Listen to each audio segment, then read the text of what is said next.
Alam mo yung simpleng aron na paran walalang tapos bigla kong tinawag genji bola ganon lang lagi sakin. Court na parang bahay bola na parang kasama sa aurora di man pro. Puro bod dribble may dahilan bod tira may kwento. Tara, samahan mo ko laro tayo. So let the game begins. So sa kanila ang bola. Oops, naagaw ni Bryle. So good yan. Akala nila hindi good. So unang tres. Pang! Pasok! Napakaganda ng simula namin para dito. So inbound ng kalaban. Inbound ni CK. Pinasa kay Arman. Arman nag-drive. And tinira. Yun lang. Hindi pumasok. So rebound ni Bryle. Nasa niya kay Kuya. So, yan nagdi-dribble. Nakay AJ pa rin. And pinasa sa akin, alley-oop sana yon. So, binigay kay Kuya.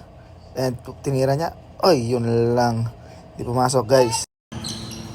Nakaisigay ang bola. Nag-iisip. Oops, spin. And shot. And yun lang. Mintis. So, nakuha ni JP. Rebound niya. Pinasa. And, ayan, dribbling the ball. And cross pass sa kabila. AJ umatake and yun, ginamit ang board para makascore kami.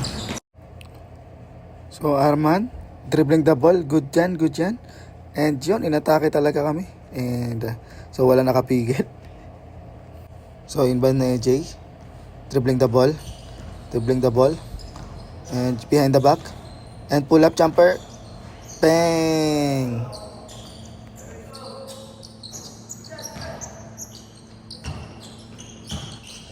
CK dribbling the ball. And pinasa kay Arman. Atake ulit yan. And pull up. Wala. Hindi pumasok. So, rebound ni Bryle. Eagle eye pass para sa akin. And bang! Off the glass. So, napakaganda. And yan. Appear muna. Para sa napakagandang assist. White t-shirt dribbling the ball. And pass. Oh, yun lang. Na-steal ni AJ. And libre siya para dito. And isang layup na napaka-dali para sa kanya.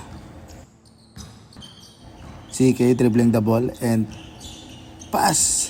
Kaso na-intercept ni AJ na naman and pinasa kay Kuya Angel. And pinasa na naman para sa kanya. Nag-tres. Kaso mintes. So out of bounds kami dito. And sa kanila ang bola. So yun na muna guys. Para sa part 1 muna natin to. Try lang natin kung okay ba. Peace. See you sa part 2. Like, follow, and subscribe guys. Thank you.